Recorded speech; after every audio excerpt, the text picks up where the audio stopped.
दर्शकबिन नमस्कार। कोर इस्युको यो संस्करणमा फेरि स्वागत छ। हामी दिनैपिछे देशमा भइरहेका विभिन्न इस्यु, राजनीतिक, सामाजिक, आर्थिक सम्पूर्ण क्षेत्रका विषयवस्तु उठान गर्ने गर्दछौँ। अहिलेको वर्तमान राजनीतिक अवस्था, सामाजिक अवस्था, जनताको जनस्तर, सरकारको समस्या भनौँ अथवा सरकारका अन्तर्वस्तुका कुरा लगायतमा हामी कुराकानी गर्न वरिष्ठ अधिवक्ता दिनेश त्रिपाठी हाम्रा अतिथिको रूपमा हामीसँग आउनु भएको छ। सर, स्वागत छ। धन्यवाद। आराम हुनुहुन्छ? हजुर, ठिक छु। अब विषयवस्तुतर्फै लागौँ। हामी समसामयिक विषयमा कुरा गर्छौँ। यहाँ वरिष्ठ अधिवक्ता हुनुहुन्छ। अहिलेको वर्तमान राजनीतिक परिदृश्यलाई कुन धरातलमा उभिएको छ हाम्रो राजनीति अहिले? अब अहिलेको राजनीतिले कुनै दिशा ग्रहण गर्न सकेको छैन। राजनीति दिशाहीन भएको छ। हजुर। राजनीतिले जहिले पनि मुलुकको समस्यालाई समाधान गर्न सक्नुपर्छ र मुलुकलाई एउटा समुन्नतिको बाटोमा लैजान सक्नुपर्छ। पोलिटिक्सले खेल्ने सबैभन्दा ठुलो भूमिका त्यही हो। तर अब हाम्रो पोलिटिक्स र पोलिटिसियन्सहरू they are not the part of the solution but they themselves became the part of the problem. राजनीति र राजनीतिज्ञहरूको काम चाहिँ समाजको मुलुकको समस्यालाई समाधान गर्नु हो, तर उहाँहरू आफै एउटा समस्याको रूपमा हुनुहुन्छ। They are themselves became the part of the problem. अब यस्तो स्थिति भयो कि उहाँहरूले नेसनको प्रोग्रेसलाई फेसिलिटेट गर्ने भन्दा पनि नेसनको प्रोग्रेसलाई ब्लक गर्ने, सुशासनको ठाउँमा कुशासन र भ्रष्टाचार लाई बढावा दिने र उहाँहरूको लागि राजनीति भनेको चाहिँ के छ भने एउटा सेल्फ सर्भिङ, आफैलाई सर्भ गर्ने, पिपुललाई सर्भ गर्ने होइन कि नेसनलाई सर्भ गर्ने होइन कि एउटा सेल्फ सर्भिङ एउटा इन्स्टिट्युसन मेकानिजमको रूपमा रहेको छ। र अहिलेको यो मुलुकको राजनीतिबाट आम नागरिकहरू, आम जनताहरू लाभान्वित छैनन्। यसले खालि उहाँहरूलाई मात्रै लाभ प्रदान गर्ने काम गरेको छ। अब भन्दाखेरि हामी लोकतन्त्र भन्छौँ। लोकतन्त्र भनेको चाहिँ maximum good of maximum number of people, अधिकतम जनताको अधिकतम खुसी हो। तर यो लोकतन्त्र के छैन, एकदमै खुम्चिँदै गएको छ। एउटा जनसङ्ख्याको धेरै सानो हिस्सा नेता र त्यसको वरिपरि घुम्ने एउटा जमात र तिनका परिवारका सदस्यहरू बाहेक अब यो मुलुकमा कोही पनि खुसी र सुखी छैन। र यसकारण के हो भने राजनीतिले मुलुकलाई एउटा बन्धक बनाएको छ र हामी मुलुक नै र हामी नागरिकहरू we have become the victim of bad politics. हामी चाहिँ खराब राजनीतिको एउटा चाहिँ भिक्टिम भएका छौँ र मुलुक चाहिँ के छ भने यो एउटा उस दलदलमा फँसेको छ and it's not moving forward. यसलाई चाहिँ अगाडि बढ्न पाएको छैन र उहाँहरूले चाहिँ के हो भने रोड ब्लकको रूपमा ट्राफिक जाम गरेर बस्नुभएको छ। नयाँ मान्छे आउन पनि दिनुहुन्न, नयाँ मान्छेलाई इमर्ज हुन पनि दिनुहुन्न। सरलाई मैले यहाँ रोकेँ ल अलिकति। जस्तो आज असोज 7 गते, आजभन्दा ठिक 4 दिन अगाडि नेपालमा ऐतिहासिक जनमत भनौँ प्रतिनिधि सभाबाट राष्ट्रिय संविधान सभाबाट जनप्रतिनिधि मार्फत संविधान बन्यो। 8 वर्ष पुरा भयो। अस्ति संविधान दिवस मनाइयो। त्यो दिन संविधान दिवस कसरी मनाइयो, उपलब्धि के भन्ने कुरा जनताका आँखा अगाडि के नाच्यो भने माइती घरदेखि नयाँ बानेश्वर चोकसम्म सामुदायिक विद्यालयका शिक्षकहरू पूर्व मेचीदेखि पश्चिम महाकालीबाट आएर आन्दोलनमा थिए। उहाँहरू भनेको एउटा प्रतिनिधि पात्रको रूपमा ठुलो मास थियो त्यहाँनिर। तर त्यहाँ भनेको त अहिले सरकारले एउटा स्थायी डेरा बनाइदिए पनि हुन्छ, सधैँभरि त्यहाँनिर पाल टाँगेर बस्नुभएको छ, न्यायका लागि बस्नुभएको छ। लोकतन्त्रलाई, हाम्रो यो जनताको भनिएको संविधानलाई जुन विकेन्द्रीकरणको अवधारणा अनुसार लामो चाहिँ केन्द्रीकृत शासन प्रणालीले जनतालाई साह्रै दुःख भयो भनेर ल्याएको यो संविधानले सिर्जना गरेको संरचनालाई जिस्कायो नि सर, होइन? होइन, अब यस्तो हो, यो त यस्तो संविधान नै लावारिस हो नि त। प्रब्लम चाहिँ संविधान होइन के, दस्तावेज त ठिकै छ तर पालना गर्ने। एक्ज्याक्टली। संविधान भनेको के हो भने जस्तो यदि राजनीतिका एक्टर्सहरू यदि असल व्यक्तिहरू छन्, असल स्त्री र पुरुषहरू छन् भने हजुर तिनीहरूले एउटा असल परिणाम दिन सक्छन्। जस्तो बेलायतमा रिटर्न कन्स्टिट्युसन पनि छैन, जुन चाहिँ लोकतन्त्रको जननी भनिन्छ, पार्लियामेन्ट्री डेमोक्रेसीको जननी भनिन्छ। हाम्रा नेताहरू उदाहरण दिनुहुन्छ। त्यहाँ चाहिँ कुनै रिटर्न कन्स्टिट्युसन पनि छैन। एउटा परम्पराको आधारमा, कन्भेन्सनको आधारमा त्यो मुलुक चलिरहेको छ। अब हामी कहाँ सबै कुरो तमसुक जस्तो लेखिएको छ तर त्यसको पालना हुँदैन। त्यस कारण के भइदियो भने अब संविधान दिवस भनेर दिवस मात्रै मनाएर त्यसले केही उपलब्धि दिँदैन। त्यो संविधानले आत्मसात गरेको मूल्य र मान्यतालाई आत्मसात गर्नु पर्यो र त्यसको एउटा प्रभावकारी कार्यान्वयन हुनु पर्यो। संविधानको ब्युटी भनेको त्यसको कार्यान्वयनमा छ। यदि संविधान भनेको त्यो कुनै एसे होइन कि पढ्दाखेरि रमाइलो लाग्ने त्यो होइन। त्यसले के हो भने एउटा परिणाम दिनु पर्यो, त्यसले रिजल्ट दिनु पर्यो। अब अहिले हाम्रो संविधानलाई चाहिँ के छ भने ट्रान्सफर्मेटिभ कन्स्टिट्युसन भनिन्छ। ट्रान्सफर्मेटिभ कन्स्टिट्युसन के छ भने यसले एउटा new social political and economic अर्डरलाई यसले त्यो अर्डरलाई स्थापित गर्न खोजेको छ। एउटा चाहिँ व्यापक रूपान्तरण ल्याउन खोजेको छ नेपालको समाजमा, राजनीतिमा र अर्थतन्त्रमा। किन? ताकि यो चाहिँ जनमुखी हुन सकोस्, आम जनताको लागि कल्याणकारी हुन सकोस्, मास स्केलमा यसले चाहिँ इम्पावर गरोस्। तर के भइदियो भने अब यो संविधान खालि एउटा सजावटको लागि भयो, कस्मेटिक पर्पजको लागि मात्रै भयो, यसको प्र्याक्टिकल सिग्निफिकेन्ट भएन। जस्तो भनौँ न कागजको बाघले त कागजको बाघ त कागजको पेपरमा रहन्छ, पेपर टाइगर जस्तो। पेपर टाइगर डराउँदैनन् त्यसले केही त्यस कारण के छ भने संविधानको जुन प्रमिसेसहरू छ हजुर त it has to be translated into the reality. यसको चाहिँ यथार्थमा रूपान्तरित हुनु पर्यो र हाम्रा चाहिँ राजनीतिज्ञहरूमा त्यो गम्भीर राजनीतिक प्रतिबद्धता र गम्भीर राजनीतिक इच्छा शक्ति हुनु पर्यो। र साथसाथै फेरि के छ भने यो अर्को कुरा म के भन्छु भने यो संविधानले यत्रो अधिकार र स्वतन्त्रता दिएको छ, यत्रो लोकतन्त्रको कुरा गरेको छ, तर फ्रिडम इज नट फ्री। एउटा यो पनि हामीले बुझ्नु पर्यो कि there is no free lunch. हामी नागरिकहरूले यो पनि ठान्नु भएन यो सबै कुरो हामीले सिधै पाएका छन्, यी हामीलाई पहिला चाहिँ हाम्रा पुर्खाले चाहिँ लडेर ल्याइदिए, अब यसलाई टेकन फर ग्रान्टेड लिन मिल्दैन। यो एउटा चाहिँ नागरिकहरूमा पनि यो चाहिँ निरन्तर चनाखो हुनु पर्यो र आफ्नो फ्रिडमको लागि प्राइस पे गर्नु पर्यो। अर्थात् के छ भने अब यदि आफ्नो अधिकार खोसिएको छ, कहीँ कुशासन छ, भ्रष्टाचार छ, बेइज्जती छ भने त्यसको विरुद्धमा चाहिँ बोल्न सक्नु पर्यो, आवाज उठाउन सक्नु पर्यो, आफ्नो पावरलाई, आफ्नो चाहिँ अधिकारलाई एसर्ट गर्नु पर्यो, आफ्नो स्वतन्त्रतामा भएको खतरालाई चाहिँ पहिचान गर्न सक्नु पर्यो। त्यो निदाएर बसेर त्यो चाहिँ तपाईँको स्वतन्त्रता सुरक्षित हुँदैन। त्यस कारण नागरिकहरूले पनि एउटा के बुझ्नु पर्यो भने द कन्स्टिट्युसन भनेको यो पिपलको लागि हो, यो नेताको लागि लेखिएको होइन, यो वकिलको लागि पनि लेखिएको दस्तावेज होइन, यो चाहिँ it is for the common people, man women in the street. एउटा सडकमा हिँडिरहेको सामान्य स्त्री र पुरुषको लागि लेखिएको हो र उनीहरूले चाहिँ त्यसलाई ओन गर्नु पर्यो, त्यसको स्वामित्व ग्रहण गर्नु पर्यो र त्यसमा वर्णित भएका जुन अधिकार र स्वतन्त्रताहरू छ त्यसलाई आत्मसात गर्नु पर्यो, त्यसलाई एसर्ट गर्नु पर्यो। तर अब कस्तो भइदियो भने अब राजनीतिज्ञहरू, त्यसका एक्टर्सहरू त्यो त यो बेइज्जतीका उनीहरू बेनिफिसियरीहरू हुन्। यो उनीहरूले त यो कुशासन र भ्रष्टाचार र बेइज्जतीबाट नै उनीहरू लाभान्वित भइरहेका छन् भने उनीहरूको त भेस्टेड इन्ट्रेस्ट के छ भने यो बेइज्जतीलाई, यो कुशासनलाई, यो अस्थिरतालाई कायम राख्नु। अब नागरिकलाई पो चाहिएको सुशासन हो। सुशासन भन्ने कुरा नागरिकलाई चाहियो। नागरिकलाई चाहिँ के छ भने एउटा पिपुल सेन्ट्रिक प्रणाली चाहियो।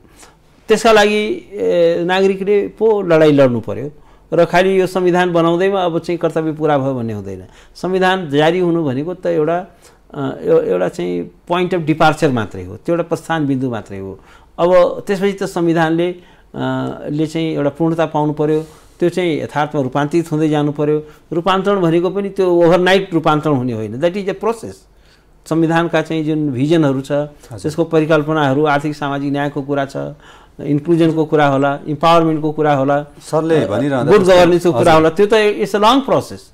यो आजको भोलि भइहाल्ने कुरो पनि छैन। तर यो it's not going to happen automatically. यो फेरि आफै हुने कुरो होइन। फेरि अब चोराएर बस्यो ल भइहाल्छ नि। करिब 10 वर्ष हुन लागिसक्यो यो संविधान जारी भएर। नयाँ संरचनामा मुलुक पनि छ, किनभने यो संरचना अहिलेको व्यवस्था टिक्ने नटिक्ने भन्ने कुरामा पनि विभिन्न प्रश्न उठ्न थालिसके। यसको आर्थिक भारको कुरा होला, त्यो आर्थिक भार संविधानले ल्याएको हो कि व्यतिथिले ल्याएको हो, त्यो कुरा पनि पछि बहस गरौँला। अब जनताको चोइस, भोइस र राइट्सको कुरा संविधानले प्रत्याभूत गरेकै पनि छ, तर सफल कार्यान्वयन र त्यसलाई परिपालना गर्ने निकायबाट जसले चाहिँ शासन गर्छन् जनतालाई, त्यहाँबाट कमी कमजोरी पक्कै छ।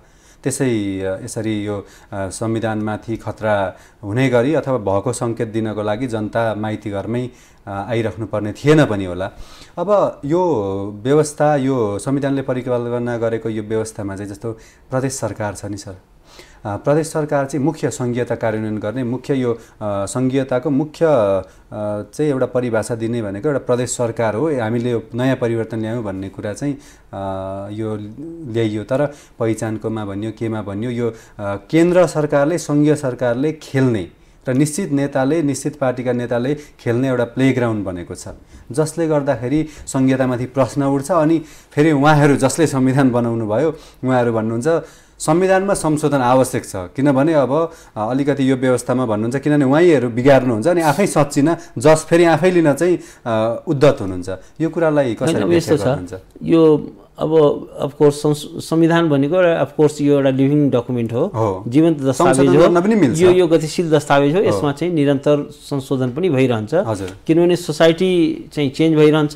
नागरिक आकाङ्क्षाहरू पनि परिवर्तित छन् र राज्यका समाजका परिवर्तित आकाङ्क्षालाई संविधानले कानुनले चाहिँ सम्बोधन गर्नुपर्छ। तर संविधान भनेको एउटा पिरियोडिक होइन, यो दैनिक अखबार जस्तो साप्ताहिक अखबार जस्तो होइन, यो मासिक पत्रिका जस्तो पनि होइन कि एकदम चाहिँ हरेक दिन चाहिँ यसमा हरेक महिने चाहिँ संशोधन भइरहनु पर्छ भन्ने होइन। त्यसमा पनि के हुन्छ भने संशोधन हुनलाई पनि त्यसको लागि एउटा पोलिटिकल एउटा एटमोस्फियर तयार हुनुपर्छ। Majority of the majority super majority चाहियो। सुपर मेजोरिटी भनेको 2/3 पार्लियामेन्टमा चाहिँ 2/3 मेजोरिटी भयो भने बल्ल चाहिँ संविधान संशोधन हुन सक्छ। अब खालि के छ भने संविधान कुनै एउटा व्यक्तिले नचाहँदैमा संविधान संशोधन हुँदैन र संविधान संशोधन भनेको के छ भने त्यसको लागि एउटा परिस्थिति परिपक्व हुनु पर्यो र साँच्चीकै त्यो राष्ट्रको हितमा हुनु पर्यो। यो कुनै एउटा पार्टीको इन्ट्रेस्टमा कुनै एउटा चाहिँ ग्रुपको इन्ट्रेस्टमा संविधान चाहिँ के छ भने परिवर्तन पनि भइरहनु हुँदैन र संविधान चाहिँ संशोधन पनि भइरहनु हुँदैन। त्यसको संविधान संशोधन हुने भनेको त्यसको एउटा औचित्य र आवश्यकताको आधारमा, त्यो पनि नेसनल एउटा निडको आधारमा र त्यसको फुल जस्टिफिकेसन हुनु पर्यो र त्यसको लागि एउटा पोलिटिकल क्लाइमेट भनेको त के छ भने नेसनको चाहिँ जनमत पहिला तयार हुनु पर्यो, मोबिलाइज गर्नु पर्यो, चुनावमा 2/3 ल्याउन सक्नु पर्यो। त्यस कारण अब त्यो नभइकन अब खालि के छ भने जतिखेर पनि फेरि यहाँ त कस्तो देखिन्छ भने एक्टर्सहरूको के हो भने आफ्नो भ्रष्ट प्रवृत्तिलाई ढाक्नलाई यो संविधानलाई दोष दिने चलन छ। त संविधान कालो दिवस पनि मनाउँछन् हो एक्ज्याक्टली। त्यस कारण म के भन्छु कालो दिवस मनाउने सरकारमा भएका मान्छे पनि के भन्यो भने हजुर कि संविधानलाई फ्याँक्ने होइन, संविधानलाई पर्भर्ट गर्ने, संविधानलाई विकृत बनाउने, संविधानलाई चाहिँ त्यसको मिसएप्लिकेसन गर्ने, उनीहरूलाई ओभरथ्रो गर्नु जरुरी छ। त्यस कारण के हो भने यो संविधान फेरि अब जतिसुकै राम्रो संविधान लेखे पनि यसले आफैमा स्वशासन या सुशासनको ग्यारेन्टी आफै आफ गर्दैन। आखिर यसको लागि त के छ भने त्यसका एक्टर्सहरू असल हुनु पर्यो। फेरि संविधान भनेको के हो भने एउटा के परिकल्पनामा लेखिन्छ भने यसका जुन एक्टर्सहरू हुन्छन् त्यो चाहिँ एउटा असल व्यक्तिहरू हुन्छन्, नैतिकवान व्यक्तिहरू, चरित्रवान व्यक्तिहरू भोलि सत्तामा आउनेछन्। जनताले त्यस्ता व्यक्तिहरूलाई निर्वाचित गर्नेछ, बुद्धिमान व्यक्तिहरूलाई, नैतिकवान व्यक्तिहरूलाई निर्वाचित गर्नेछ भन्ने परिकल्पनामा चाहिँ संविधान लेखिन्छ। अब के छ भने यसका सबै पात्रहरू दुष्ट हुनेछन्, एकदमै चाहिँ बदनियतपूर्ण ढङ्गले काम गर्नेछन्, आफ्नो व्यक्तिगत इच्छा र आकाङ्क्षालाई राष्ट्रको इच्छा र आकाङ्क्षाभन्दा माथि राख्नेछन्, पर्सनल इन्ट्रेस्टलाई if they put it above the national interest त्यस्तो गर्ने छैनन् भन्ने प्रिजम्सनमा न संविधान लेखिन्छ। संविधानले कुनै अधिकार, कुनै पनि इन्स्टिट्युसनलाई, कुनै पनि एउटा निकायलाई कुनै पावर दिएको छ भने के प्रिजम्सनमा त्यो पावर दिएको हुन्छ भने कि यसको प्रयोग चाहिँ एउटा गुड फेथमा, असल नियतले, for the larger interest of the people, for the larger interest of the नेसनका लागि यसको चाहिँ प्रयोग गरिनेछ।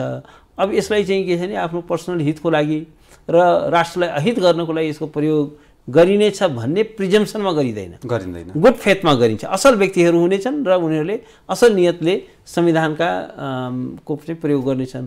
तर हाम्रो प्रब्लम के भइदियो भने संविधान चाहिँ एउटा हाई आइडियल्स, उच्च आदर्श र नैतिकताको आधारमा लेखियो, तर के भयो भने यसका सञ्चालनकर्ताहरू एकदमै लो माइन्डका भए। संविधान हाई आइडियल्स भयो, यसका चाहिँ सञ्चालकहरू चाहिँ एकदमै निम्न कोटिका भए, निम्न कोटिको मस्तिष्क भएको र मन्द बुद्धिका नैतिकताविहीन व्यक्तिहरू। यो राम्रो संविधान लेखिएपछि पालना गर्न चाहिँ नियत चाहिँ सफा भयो भने त बुद्धि विकास त हुन्थ्यो होला नि त। नियत सफै भयो, अब नियतै सफा नभएपछि सबभन्दा ठुलो कुरा नै नियत सफा। असल तपाईँको असल चरित्र भयो भने बाटो खोजिहाल्छ नि, संविधानले प्रब्लम गर्दैन। एउटा चाहिँ के छ नि, जस्तो उनले भन्थे थमस जेफरसन अमेरिकी संविधानका लेखकले के भन्थ्यो भने अब संविधान चाहिँ के हो भने यदि असल व्यक्तिहरू, हजुर, राम्रा व्यक्तिहरूले यसलाई सञ्चालन गर्यो भने अफकोर्स यसले राम्रो परिणाम दिन्छ, तर यसलाई चाहिँ के हो भने एकदम खराब व्यक्तिहरू भयो भने यसले चाहिँ ध्वस्त हुन्छ। जस्तो जर्ज वासिङटन जब अमेरिकी संविधान ड्राफ्ट लेखिसक्यो, अब त्यो त के छ भने बडो सकसपूर्ण प्रक्रियाद्वारा त्यो लेखियो। त्यहाँ पनि के छ भने अब कुनै एउटा ग्रुपले कहिले बाइकटे गएर हिँड्ने त्यस्तो थियो, बल्ल बल्ल थामथुम गरेर राख्यो। कसैले भन्छ होइन अब हामी त यो मान्दैनौँ, यो त हाम्रो अधिकारै खोस्यो, निकै त्यहाँ पनि टसल थियो। त जब लेखियो अनि बल्ल बल्ल एउटा सहमतिमा संविधान चाहिँ कम्प्लिट भयो। अनि जर्ज वासिङटन त्यो कन्स्टिट्युसनल हल, त्यो फिलाडेल्फियाको, म त्यो भ्रमण पनि गरेको छु कन्स्टिट्युसन लेखिएको ठाउँ। अनि त्यहाँबाट निस्किँदाखेरि एउटा वृद्ध महिलाले उनलाई पछ्याउँदै आइन्। हजुर, र उनले सोधिन् कि what kind of constitution you wrote? त उनले भने कि we wrote republican system, we establish a republican system, but if you can keep it, यदि त तिमीहरूले यो नागरिक यसलाई चाहिँ टिकाउन सक्यो भने हाम्रो चाहिँ यो रिपब्लिकन सिस्टम हो, डेमोक्रेटिक प्रणालीको संविधान लेख्या हो, अब यो टिकाउन सक्छ कि सक्दैन? त हाम्रो समस्या पनि त्यही हो, संविधानमा जेसुकै लेख्नुहोस् तर अब यसलाई टिकाउन सक्दैन, त्यसलाई कानुन गर्न सक्दैन, कानुन गर्ने इच्छा शक्ति छैन, र यसका चाहिँ शासकहरू सबै कमसल प्रकृतिका भए, मन्दबुद्धिका भए, चरित्रहीन व्यक्तिहरू भए भने जतिसुकै राम्रो संविधानले कुनै परिणाम दिँदैन। त्यस कारण ठिकै छ, म भन्दिनँ कि संविधान एकदमै पर्फेक्ट छ, कुनै पनि डकुमेन्ट पर्फेक्ट हुँदैन, किनभने यो एउटा ह्युमन ब्रेनले संशोधन गर्न सकिन्छ। तर एउटै कुरा के छ भने संशोधन पनि गुड फेथमा हुनु पर्यो। असल अब आफैमा संविधान खराब त छैन नि, छैन। यो संविधानको आधारभूत संरचना के छ भने essentially it is a democratic constitution. Yes sir, आधारभूत रूपमा यो चाहिँ लोकतान्त्रिक संविधान हो। अब यसलाई राम्रोसँग प्रयोग गर्न सक्यो भने यसले लोकतन्त्रको ग्यारेन्टी गर्न सक्छ। अब अरू कुरा त कस्तो हुन्छ भने परिमार्जित हुँदै जान्छ, यसलाई समयले यसमा नयाँ यसको विस्तार हुँदै जान्छ, र संविधान भनेको कुनै एउटा बैठकमा लेखिँदैन कि यो चाहिँ विकसित भइरहन्छ। त्यस कारण के छ भने यसलाई, र संविधान भनेको खालि रिटर्न शब्दहरूको मात्रै सङ्ग्रह होइन, यो चाहिँ के छ भने एउटा असल परम्परा, हेल्दी कन्भेन्सन, असल अभ्यासहरूको पनि यो सङ्ग्रह हो। असल अभ्यास गर्दै जानु पर्यो होइन। अब जस्तो भन्नुहोस् न, अब अहिले के छ भने नेपालको अहिलेको अवस्था हेर्नुहोस् न, जस्तो अब के छ भने मेजोरिटीको गभर्मेन्ट भने छैन होइन, बहुमत प्राप्त होला, ठिक छ, कोलिसन गभर्मेन्ट। त कोलिसन गभर्मेन्ट हुँदा पनि त अब जसको सिट एकदम तेस्रो चौथो उसमा छ, हायरार्की चौथो उसमा छ, अब माओवादी नै भनौँ 32 सिट छ। हजुर, अब 32 सिट ल्याउने अरू पार्टी त्योभन्दा बढी पार्टीको सिटहरू ल्याउने पार्टीहरू त्योभन्दा धेरै पार्टी छन् होइन। यसो हेर्दाखेरि माओवादीको रोल नम्बर तेस्रो या चौथो पर्न जान्छ होइन। तर ठिक छ, असल परम्परा भनेको अब कसैले भने संविधानमा 32 सिटको मान्छे प्रधानमन्त्री हुँदैन भन्ने कहाँ भनेको छ भन्ला, त संविधानमा त्यो कुरो लेखिँदैन। तर एउटा के छ भने असल अभ्यास के छ भने ठिकै छ, कमसेकम के छ भने पूर्ण बहुमत नभए पनि आइटिस कमसेकम नेतृत्व चाहिँ लार्जेस्ट पार्टीलाई दिउँ, यो एउटा राजनीतिक कल्चर त बनाउनु पर्थ्यो नि जनताको। अब यहाँ त राजनीति नै कस्तो भने यो ब्ल्याकमेलिङको राजनीति हो। अब मलाई प्राइम मिनिस्टर बनाउँदैन भने म चाहिँ सरकारी बन्न दिन्न, गठबन्धन नगरी सरकार बहुमत पुग्दैन एउटा अनि पार्लियामेन्ट अब चाहिँ के छ भने अब फेरि कि त मध्यावधिमा जानु पर्यो। अहिले कोशीमा त्यही भएको छ होइन। त त्यस कारण के छ भने यो चाहिँ के हो भने यो चाहिँ एउटा ब्ल्याकमेलिङको राजनीति हो। हुन्छ, हामी केही बेरको ब्रेकपछि थप यसका आयाममा र अहिलेको राजनीतिक अवस्थाको बारेमा थप कुरा गर्न बाँकी नै छौँ। हामी केही बेर ब्रेकमा जान्छौँ। दर्शकबिन, हामी अहिलेको समसामयिक विषयमा संविधानमा पटक पटक भइरहेको प्रहार भनौँ अथवा जनताका भावना संविधानले समेटेका विषयमा कुराकानी गरिरहेका छौँ। केही बेरको ब्रेकपछि हामी पुनः उपस्थित हुनेछौँ।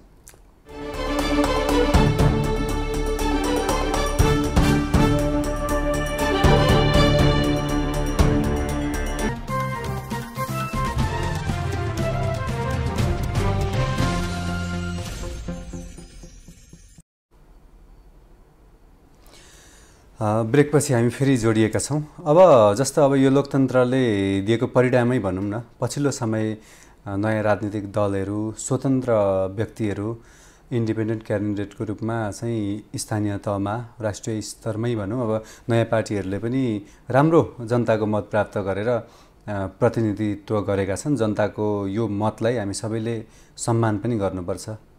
लोकतन्त्रमा सर्वैसर्व जनतै हुन्। यसलाई कसरी लिनुहुन्छ नयाँ राजनीतिक दलको उदयलाई? राजनीतिक दलको उदय हुनु अब डेमोक्रेसीमा त्यो एउटा अनगोइङ प्रोसेस हो, त्यो हुनु पनि पर्छ। किनभने people has every right to change their masters या आफ्नो लिडर। हजुर, त्यो पिपल किनभने सभरिन छ, उसले चाहिँ नयाँ नेतृत्व चयन गर्न पाउनुपर्छ। र अब एउटै व्यक्तिहरूले मानौँ त्यो कुनै जमिदारी प्रथा जस्तो होइन, एउटै व्यक्ति एउटै पार्टी, त्यही पार्टी चाहिँ हाम्रो पार्टी ऐतिहासिक हो, हामीले यतिवटा क्रान्ति गऱ्यौँ भन्ने मात्रै चाहिँ के छ आधार ल्याएको। अब के छ भने जनताले ठिक छ यो कुराहरू ऐतिहासिकता यो सबै कुराहरू ठिक छ, तर अब पिपललाई चाहेको चाहिँ रिजल्ट पनि हो, परिणाम पनि हो र डेलिभरी हो। अब चाहिँ के देखियो भने अब हाम्रा यो राजनीतिज्ञहरूको अब हो हिजो जेल बसेको हो, लट्ठी पनि खाएको हो, तर के हो भने अब डेमोक्रेसीको लागि सुविधा पनि उत्तिकै भएका छन्। तर अब डेमोक्रेसीको लागि उहाँहरू लड्न सक्नु चाहिँ हुन्छ, तर डेमोक्रेसीले प्र्याक्टिस चाहिँ उहाँहरूको बडो कमजोर भयो। उहाँहरू सत्ता पाउने बित्तिकै आफै चाहिँ तानासा भइहाल्नुहुन्छ। आफ्नो पार्टीभित्रै एउटा जमिदारी प्रथा छ, कहीँ चाहिँ लोकतान्त्रिकरण छैन, त्यहाँ पार्टीभित्र कुनै एउटा चाहिँ छलफलको वातावरण छैन र एउटा चाहिँ नयाँ नेतृत्व चाहिँ इमर्ज हुने त्यहाँ चाहिँ अपर्च्युनिटी हुँदैन। त्यस कारण अब यो अहिलेको जुन इमर्ज गर्यो जुन यो पार्टीहरू, त्यो चाहिँ सकारात्मक किन छ भने कमसेकम यो पुराना नेताहरूको र तिनीहरूको हेजेमोनी कमसेकम चाहिँ अलिक ब्रेक हुँदैछ। तर अब एउटा कुरा के छ भने अब चुनावमा चाहिँ जित्नु पर्याप्त छैन। अब पुराना खराब थिए, त्यस कारण के छ भने हामी ठिक भन्ने कुरा हुँदैन। दुईटा चुनाव जित्नका लागि प्लस पोइन्ट त्यो भयो, चुनाव जिते ठिक छ, तर अब के छ भने अब पर्फर्मेन्स पुरानो भन्दा पनि वर्स भएपछि then will also lose your credibility. तपाईँले पनि आफ्नो विश्वसनीयता गुमाउनुहुन्छ, राजनीतिक पुँजी गुमाउनुहुन्छ। जसरी पुराना राजनीतिज्ञ र राजनीतिक दलहरूले आफ्नो राजनीतिक पुँजी गुमाए, अब अहिलेको चाहिँ एउटा चाहिँ हिउँमा एउटा आँधी बतास आए जस्तो गएर भोट त ल्याउनु हो, किनभने गम्भीर असन्तोष थियो, गम्भीर चाहिँ त्यसको बारेमा पिपुलहरूमा एक किसिमको इरिटेसनै थियो पुरानो नेताहरूको बारेमा। तर अब तपाईँले पनि त अब डेलिभर गर्नु पर्यो, खालि लफाजी गरेर मात्रै हुँदैन। पुरानै ड्याङमा गयो भने त फेरि अब यहाँ त के देखियो भने फेरि अब अहिले मैले नयाँ म चाहन्छु कि यो अहिले नयाँ उदित भएका राजनीतिक दल र पर्सनालिटिजहरू उहाँहरू सस्टेन गर्नुहोस् भन्ने मेरो शुभकामना छ। तर मैले के देखिरहेको छु भने अहिले के देखिरहेको छु भने उहाँहरूमा पनि कुनै अब फरक केही पनि छैन। त्यही they are adapting the same culture, त्यही बाटोमा हिँडेको देखियो, त्यही सत्ताको राजनीति, त्यही सत्ता लिप्साको राजनीति देखियो। पर्फर्मेन्स जिरो, अध्ययन जिरो र इभेन चाहिँ के छ भने पार्टीको के हो भिजन, के हो प्रोग्राम, त्यसको बारेमा पनि कुनै होमवर्क छैन। त्यस कारण यो के हो भने यस्तो खालको पोलिटिक्स एउटा धेरै टिकाउ चाहिँ हुँदैन। हामीलाई चाहिएको चाहिँ अल्टरनेटिभ पोलिटिक्स चाहिँ इमर्ज गरोस्, तर अल्टरनेटिभ पोलिटिक्स पनि त एउटा क्रेडिबल हुनु पऱ्यो, त्यो पनि टिकाउ पोलिटिक्स हुनु पऱ्यो। अब अहिले चाहिँ के छ भने त्यो अल्टरनेटिभै बन्न सकेको छैन। केही सिटहरू आयो, तर त्यसले कुनै एउटा वैकल्पिक राजनीतिलाई एउटा पर्मानेन्ट फिचरको रूपमा, एउटा धारको रूपमा त्यो चाहिँ सस्टेन हुने अब सम्भावना चाहिँ क्षीण हुँदै गएको पनि देखियो। त्यो चाहिँ एउटा तर निर्वाचन भएको जस्तो दिनेश सर, निर्वाचन भएको 10-11 महिना मात्रै हुँदैछ, अझै समय पनि छ छैन त, नयाँ अनुभव पनि होला, केही कुरा देखाउन सक्ने अझै पनि हामी पुराना जस्तो होइनौँ भन्ने देखाउने समय त छ नि। शुभकामना छ। हजुर, समय त छ नि त। समय पनि कस्तो हुन्छ भने पोलिटिक्स भनेको चाहिँ मर्निङ सोज द डे भन्ने कुरा, मर्निङ सोज द डे एउटा देखिहाल्यो। एउटा कुरा तपाईँले भने हो मर्निङ सोज द डे, तर एउटा कुरा के हुन्छ भने पोलिटिक्समा चाहिँ कस्तो हुन्छ भने एउटा रङ चाहिँ नेरेसन, नेगेटिभ नेरेसन बिल्ड हुनलाई धेरै टाइम लाग्दैन हैन। एउटा घटनाक्रमले नै डाउनफल सुरु भइहाल्दो रहेछ क्या। एउटा घटनाले नै त्यो क्रेडिबिलिटी चाहिँ म्यासिभ क्रेडिबिलिटी लुज हुन्छ क्या। पोलिटिक्स भनेको धेरै अवसर तपाईँले दिँदैन। यो राजनीति भनेको बडो निष्ठुर गेम हो क्या, यो चाहिँ बडो क्रुअल गेम हो। यो पटक पटक अवसर दिँदैन।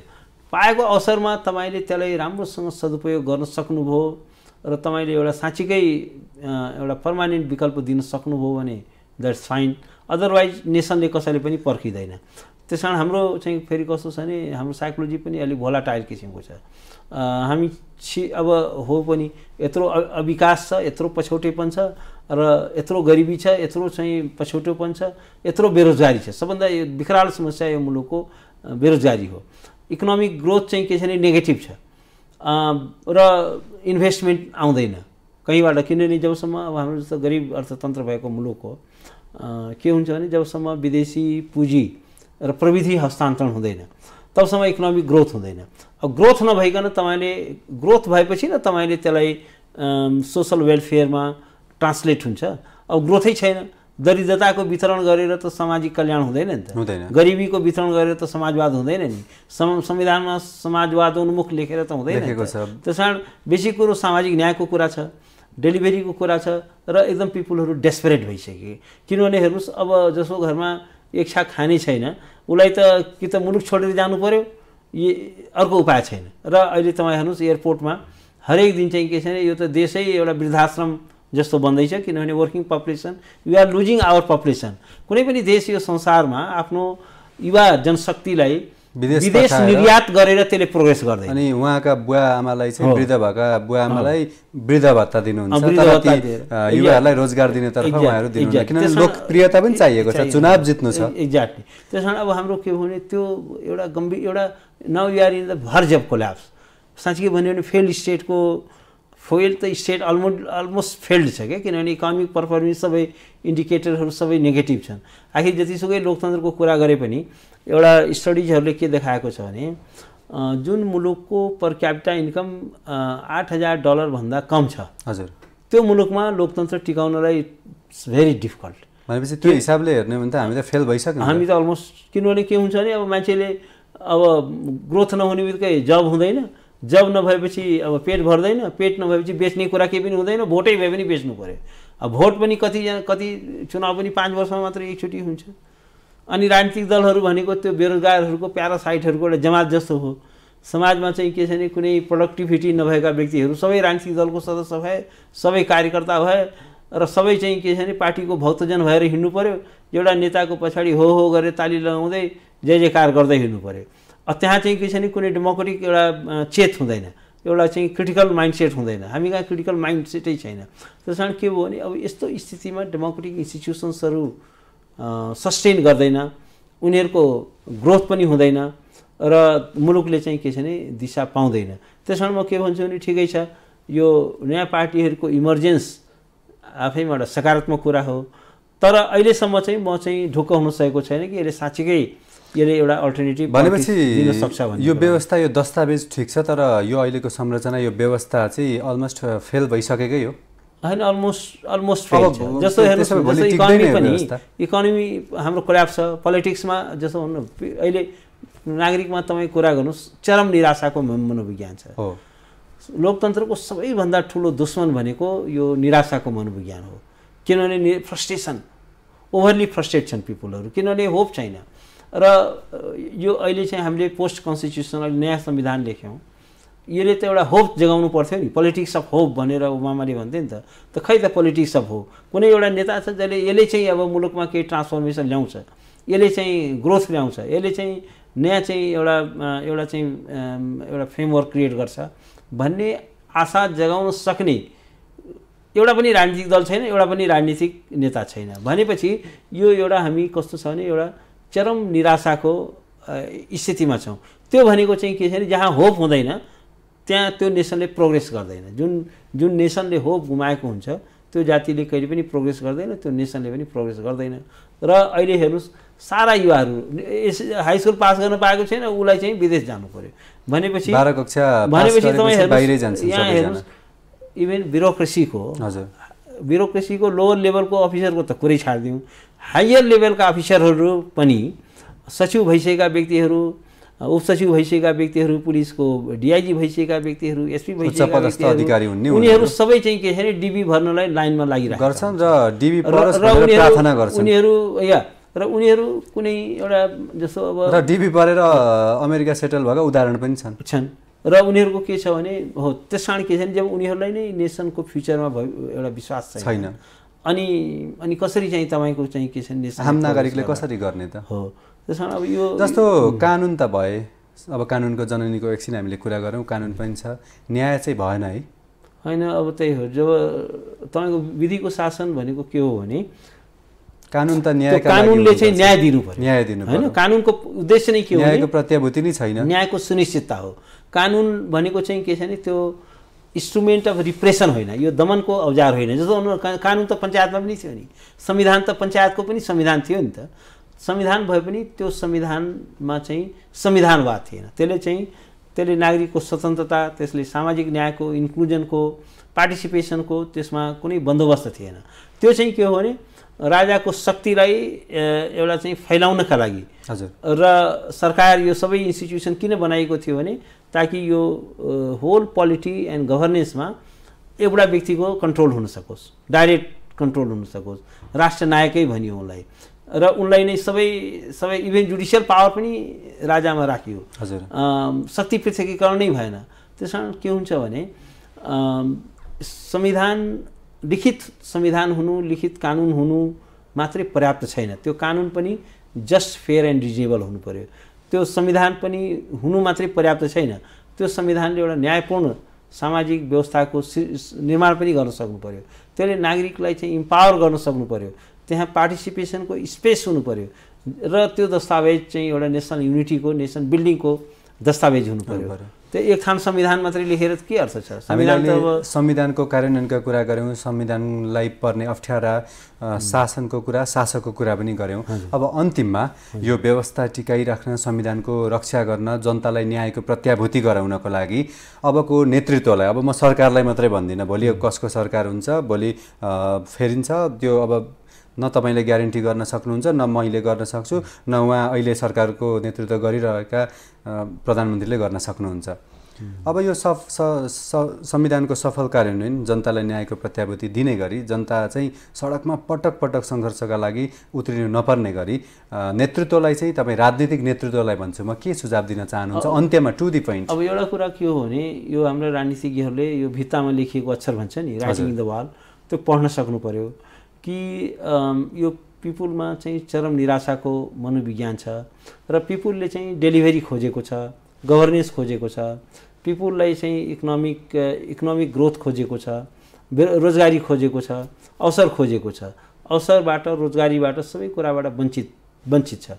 त्यस कारण अब अहिलेको नेतृत्व चाहिँ नागरिकप्रति चाहिँ जवाबदेही हुनु पर्यो, राष्ट्रका प्रति जवाबदेही हुनु पर्यो। हामी कहाँ चाहिँ के छ भने नेताहरूसँग they have got enormous power, अत्यधिक शक्ति छ, but there is no accountability. त्यसको जवाबदेहिता कहीँ पनि छैन। जवाबदेही हुनु पर्यो, आन्सरेबल हुनु पर्यो। अब प्रधानमन्त्री जानुहुन्छ विदेश, उहाँले किन जाँदै हुनुहुन्छ, त्यो भ्रमणको एजेन्डा के हो, त्यसको बारेमा कहीँ राष्ट्रले बताउनुहुन्न। पार्लियामेन्टमा प्रश्नहरू उठ्छ, त्यसको जवाब आउँदैन, कुनै पनि मन्त्रीले जवाब दिँदैन। जबकि पार्लियामेन्टमा कुनै प्रश्न यदि उठ्छ भने त्यसको जवाब दिनुपर्छ, सम्बन्धित मन्त्रीले, प्रधानमन्त्रीले जवाब दिनुपर्छ। हामी कहाँ चाहिँ के छ भने पार्लियामेन्टमा कोही बस्दैन, मन्त्री नै बस्दैन, सम्बन्धित विषयको विधेयकमा छलफल भइरहेको हुन्छ, त्यो मन्त्री नै आउँदैन। भन्दाखेरि के छ भने हामी कहाँ चाहिँ विक पोलिटिकल कल्चर छ, विक चाहिँ एकाउन्टेबिलिटी छ, शक्ति चाहिँ अत्यधिक प्रदान गरिएको छ, but there is no accountability. र अर्को कुरा के छ भने अब हाम्रो लोकतन्त्र पनि पटक पटक असफल हुँदैछ। अब हामी साँच्चै के भन्यो भने this is a last opportunity. हामी चाहिँ वास्तवमा यो ब्याक पेपर जस्तो हो, मौका परीक्षा भन्छ नि, होइन? पटक पटक फेल हुँदै आए, पटक पटक फेल हुँदै आए। अन्तिम पटकको एउटा चान्स 15 सालमा चाहिँ संविधान लेखियो, त्यो असफल भयो, फेरि चाहिँ 46 सालको पनि असफल भयो। अब यो चाहिँ मौका परीक्षा जस्तो हो। अब यो मौका परीक्षा पनि हामीले यो फेल गऱ्यौँ भने, असफल भयो भने मलाई चाहिँ यो नेसन नै कोल्याप्स गर्छ, नेसन चाहिँ असफल हुन्छ। अब अहिले पनि अलमोस्ट फेल स्टेटको लक्षण देखिरहेको छ, तर अलमोस्ट स्टेट कोल्याप्सको स्थिति आउँछ। त्यस कारण के छ भने यो संविधानलाई असफल बनाउने त्यो सुविधा हामीलाई प्राप्त छैन। यसलाई चाहिँ असफल भएको हामी we can't afford as a nation, किनभने त हामी चाहिँ एउटा चाहिँ पोलिटिकल ब्ल्याक होलमा प्रवेश गर्नेछौँ। पोलिटिकल ब्ल्याक होलमा पस्न सजिलो छ, किन ठुल्ठुलो पृथ्वीभन्दा सैकडौँ गुणा ठुल्ठुला ग्रहहरूलाई त्यसले ब्ल्याक होलले तान्दिन्छ, किन उसको गुरुत्वाकर्षण चाहिँ लाखौँ गुणा पृथ्वीभन्दा बढी छ। तर त्यहाँ त्यसपछि तिनीहरूको अस्तित्व विलीन हुन्छ। त्यस कारण हामी पनि पोलिटिकल ब्ल्याक होलमा पस्यौँ भने त्यसबाट निस्किन सक्दैनौँ। त्यस कारण के छ भने this is a last opportunity for us, this is a last opportunity for our nation. त्यस कारण यसलाई चाहिँ जसरी पनि सफल बनाउनु पर्ने एउटा चाहिँ बाध्यता छ, अन्तिम अवसर छ, बाध्यता छ, अन्तिम अवसर छ। हस्, कार्यक्रममा समय दिनुभयो, यहाँलाई धेरै धेरै धन्यवाद। धन्यवाद। उहाँ हुनुहुन्थ्यो वरिष्ठ अधिवक्ता दिनेश त्रिपाठी। संविधानको विषयमा कुरा गर्नुभयो, संविधानको जोखिमको बारेमा कुरा गर्नुभयो, राजनीतिक नेतृत्वलाई सुध्रिने अन्तिम अवसरको रूपमा यो संविधानले दिएको अधिकार योचोटि प्रयोग गर्न पनि आग्रह गर्नुभयो। यिनै विषय लगायत अन्य विषयमा हामी भोलि फेरि कोर इस्यु लिएर उपस्थित हुनेछौँ। नमस्कार।